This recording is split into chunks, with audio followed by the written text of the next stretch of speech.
paramihin mo yung customer. Wag muna yung kita. Kasi yung customer pang lifetime yan. So, yun. At habang tumatagal ay natututunan ko rin yung pagbibigas, kung paano kumita. Gaya din ng dati. For today's videos, mga tips and ideas kung bakit madali tayong yumaman. So, sana all madaling yumaman. So, paano tayo nagkaroon ng investment? Paano tayo nagkaroon ng mga passive income? Lodi, nagsimula ako sa pagninegosyo since 2017. Nag-start na ako dyan. Pailan-ilan, konti-konti. So, hanggang ngayon. So, dumaan na tayo sa maraming mga trials and errors. Kaya, kita nyo naman ang improvement ay nagkaroon tayo ng mga ganitong mga pagkakataon na nai-improve natin ang ating pagninegosyo. Saan ba tayo kumikita? Ayan. So, ipaalam ko lang sa inyo mga Lodi, hindi tayo nakapokus sa isang item lang, sa isang negosyo. Kasi ang iniisip ko noon, kapag nagkaroon ng problema yung isa nating item, isa nating negosyo, ay hindi na tayo makabangon. So, ganun po. So, meron tayong tatlong mga basic needs or ng ating mga kababayan. Yun po yung LPG. Yan, isa-isay natin yan. Bigas, saka itlog. So, one stop shop lang, kumbaga. So, pag nagpa-deliver ka ng bigas, meron din siyang itlog, meron din siyang pangulam. Ganun po, no?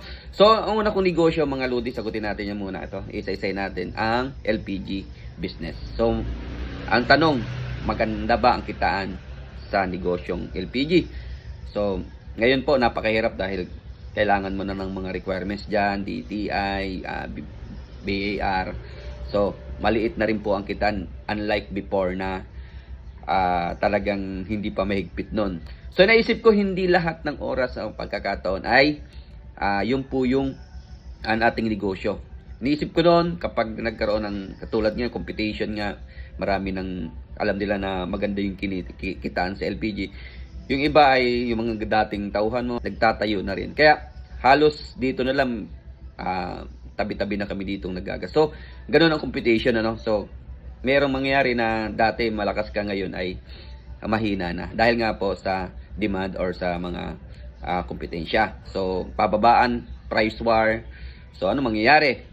So, ganun din sa Lodi, sabi ko, mag-isip pa tayo ng isang negosyo. Yun nga po ang bigasan. Habang sabi ko, naisip ko, kapag nag-order sila ng gas, siyempre, isa-sell stock mo na yung customer. Ma'am, bili na kayo ng bigas, samahan nyo na ng bigas. Quality. Ganyan po. So, naisip ko noon, magsimula ako sa pailan-ilang bigas. So, hindi ako talagang nag-direct na bumili ng marami. Kung ano lang yung mabenta, nag-survey ako kung ano lang yung mabenta sa aming lugar. Yun lang po yung kinuha ko. So, simula lang ako sa ilang sako. At naisip ko talagang hindi pa ganun kadali ang magbibigas. Halalo na kapag hindi ka pakilala sa inyong lugar. Diba? Halos sa isang araw sa buong maghapon, wala kang benta. Sa iba, talagang isipin mo, hindi ka na magpapatuloy dahil nga po ganun. So, ganun lang. So, kailangan mo lang ng tiyaga. Tapos, siyempre, sell stock. Kailangan yung sell stocks. Parang FB lang din yan. Facebook, hindi ka kilala. Pero sa mga, pag nakilala ka na, yung mga followers mo na, yung mga suki mo na, ang pupunta sa'yo. Sila na yung maghahanap sa'yo. Ganun lang talaga habang bago ka pa lang, kailangan mo magtanim ng mga customer. Sabi nga, paramihin mo yung customer. Wag muna yung kita. Kasi yung customer pang lifetime yan. So, yun. At habang tumatagal ay natututunan ko rin yung pagbibigas, kung paano kumita. Gaya din ng dati. Wala pa halos akong katabi na bigasan. So, meron akong isa, talagang tinapatan ako. Pero sabi ko, laban lang. Kahit paano ay magkakaroon tayo ng kompetensya dyan, mga idol. So, ang ginawa ko noon, tiyaga lang talaga. Halos wala tayong kinikita. Pero, habang may pag-asa tayo na balang araw ay lalago rin yung ating negosyo. Dahil nga po, hindi tayo sumuko. No? And then, mga Lodi, dahil nga po sa patuloy nating ay unti-unti na nating natutunan, nagkaroon na tayo ng supplier, and then noong mga oras na yun na malakas na tayo, ay nag-direct na tayo sa rice mill. At ang isa pa mga lodi, yung itlog. Ayan. Ganun din. Simula lang mahirap pero ayan po ay natututunan din natin. No? So, kailangan natin mag-advance. Kailangan natin na mag-isip ng mga bagay na lalo pang ikauunlad ng ating business. No?